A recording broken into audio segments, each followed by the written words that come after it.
ҷасади як соҳибкори 39 соларо пас аз 6 моҳи муфлисшавиаш дар шаҳри Ваҳдад овехта пайдо карданд. Мақомот мегӯянд бар асоси тафтиши ибтидоӣ бо эҳтимоли зиёд Муқимҷон Раҳимов сокини деҳаи Гирдбоди шаҳри Ваҳдад худкушӣ намудааст.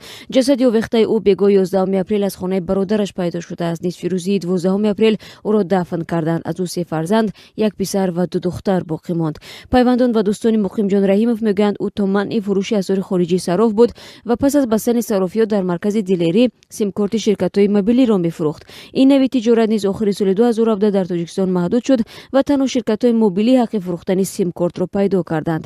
Умар Ҳасанов, як дӯсти Муқимҷон Раҳимов, рӯзи 12 апрел ба Радиои Озодӣ гуфт, ки ин соҳибкори тоҷик чанд моҳи охир ғамгин ба назар мерасид. Баъди он ки сарофиё манъ шуд, кӯшиш кард тиҷорати дигар кунад. Чанд бор талош кард, вале кораш омад накард. 4-5 моҳи пеш гуфта буд банкрот шудааст ва бекор аст. Дар маркази дилерӣ низ дигар кор намекард, гуфт ӯ. Муҳаммад Замон, тағои Муқимҷон Раҳимов, рӯзи 12 апрел гуфт, бегоҳи ҳодиса ӯ мошинро дар назди хонаи бародараш гузошта аз дохил дарҳоро маҳкам бастааст.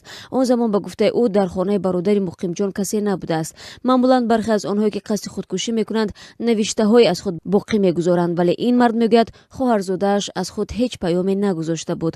Ӯ гуфт Муқимҷон Раҳимов ҳарчанд аз банкрот шуданаш таъкид мекард, вале вазъияти худро ба наздикон шаҳр намедод.